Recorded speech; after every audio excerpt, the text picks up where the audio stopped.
Portland from top to bottom. And the thing that would scare me if I'm the Warriors is that, a different guy is stepping up every game. Like, they have the two guards that can at least match up with Steph Curry and Klay Thompson. And then, Portland has a collection of players who are solid. Like, they can all play. And they'll all somebody will step up big. Like somebody like Mo Harkless, Evan Turner, Zach Collins, Al-Farouq Aminu. You know that Seth Curry, somebody is going to step up. They have a group of, just guys with heart, guys who want it. This is a Blazers team that really just, they were embarrassed last year, and they seem like they're on a mission, and they've already accomplished it, really. When you think about it, they weren't supposed to beat Denver. The Blazers not only did they prove that they could win a playoff series, but they went on the road and beat Denver twice. The best home team in the NBA. They went into their house twice and beat them in the postseason to knock them off at Game 7. And they were also down. The Blazers were down early. Early in the second quarter, they were down by a lot. For them to come back the way they did and wind up winning that game, taking control of that game in a tough environment, a tough place to play. Hey, man, I don't expect them to go beat the Warriors, but they'll give us something to watch. This isn't going to be like because I know that people were like, whoever wins the Warriors-Rockets series, that's the team that's just going to kind of cruise to the championship. I think Portland can at least win 2 games. Oh, and by the way, Kevin Durant is out Game 1 tomorrow. I think Portland can take either games 1 or 2. Make this a series early on. I expect the better team, the Warriors, to win the series, but they'll push them. I mean, this was just a great series all around. Denver, Portland, mind-blowing series. Blazers are going to the Western Conference Finals for the first time since 2002. Big deal. Oh, there's more. Want to talk about a game that started off slowly and ended with fireworks? Oh my. Last night's Raptors-Sixers game started off looking like that Michigan-Virginia game this past March Madness. Everybody remember that game? That, the first half was, I think it was like 18-12 at the half. It's just crazy. I don't know if it was great defense or just nobody could score. But this game was just, nobody could shoot. You look at the percentages on both teams. It was horrible. Terrible. Back and forth, missing shots. Just waited for someone to get hot. Kyle Lowry went 4 for 13. Pascal Siakam, 4 for 11. Joel Embiid, 6 for 18. Oh, by the way, why was he dribbling the ball like a guard for the whole game? I'm trying to figure out, is he going for, Ben Simmons' job? That confused me. Usually, your big guy like that, he's supposed to be in the low post. Now, I can understand that he can play like a guard a little bit, But what is he doing around the perimeter? He was like bringing the ball up, and I'm like, he's the center. Dominate down low. But anyway, Jimmy Butler was 5 for 14. Ben Simmons only attempted 5 shots. Somebody needs to teach this guy how to shoot a jumper. Your point guard can't, just not attempt jump shots. Like when he scores, it's layup every time. He can't shoot. Somebody needs to teach this kid a jump shot. Because especially for a guard, you can't do that, man. I get it that you're bigger and you're physical and, you do everything else well. He has to be able to shoot. I don't see them winning anything until he can at least have a decent jump shot. I'm not saying he needs to be Ray Allen, but at least develop a jump shot so you can be somewhat of a threat on the offensive side.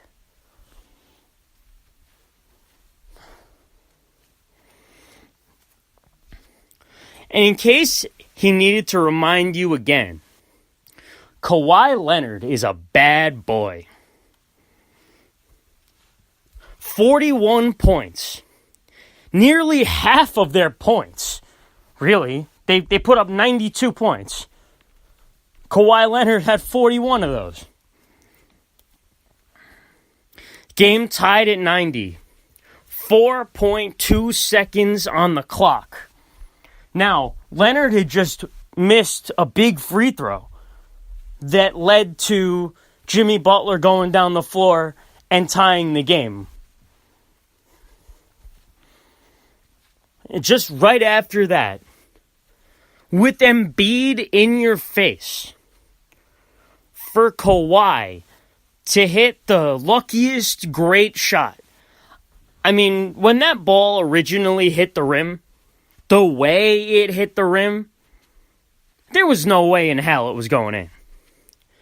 Like, there was some, magic there. Like, it hit the outside of the rim. I thought it was... It somehow ended up going, straight up. That was crazy. It was 4 bounces or something. I mean, that was crazy. Absolutely crazy moment for a big-time player. But not only just for him, but for an organization, for a fan base in Toronto. You saw, the hysteria of that crowd. Not just the crowd, but outside, too. Absolute madness. They are starving to win in the postseason, and you could tell. They've been known to be chokers for years. For Kawhi Leonard to come in and be Superman and just take over a series that was crazy. Absolutely crazy. Great for them. By the way, seeing Joel Embiid, I'm not the biggest Joel Embiid fan, to be honest with you. But, him showing some emotion after that game. You know what? It'll be interesting to see what he does in preparation for next year. Because, he needs to stop with, is he healthy? Is he not? What's going on with his knee? What's going on? He needs to do something different. He needs to change it up a little bit. Preparing for a season. And I knew I was going to get to this. The Houston Rockets. What else can you say at this point? Down in the series 3-2, but the Warriors... Kevin Durant goes down in the middle of Game 5. I think it was later in Game 5. Rockets should have sealed that one up, by the way, too. You take advantage of that. If there was any situation, the Rockets beat them. The Rockets beat them twice with Kevin Durant on the floor. And then they completely fall apart when Kevin Durant gets hurt. How does that make any sense? You got the MVP in James Harden, who is out to prove a point because everybody talks about him, him in the playoffs choking. He's out to prove a point that he's not a choker. And think about this, all right? Kevin Durant gets hurt. And in Game 6, Steph Curry had 0 points in the first half. 0 points. The game was in Houston. Steph Curry struggling. Kevin Durant out. How much... Talk about golden opportunities. This was a platinum one. This was a platinum opportunity. How much more has to go right for this team in order to beat the Golden State Warriors? It's like you're close to the finish line and you slip twice. How on earth do you not take advantage of these opportunities? And at the very least, take it to a Game 7. The opportunity is there for you to take it. At home. This is what everyone's been waiting for all year.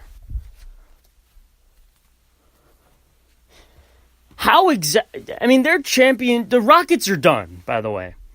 You cannot allow that to happen. From a mental standpoint.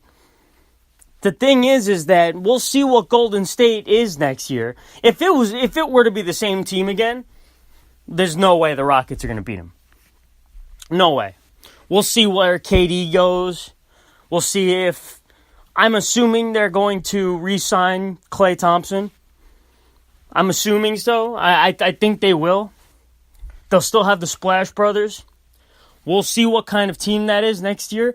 But if they have the same team, there's no way. No way in hell. With Chris Paul being a year older, not happening. They're champion.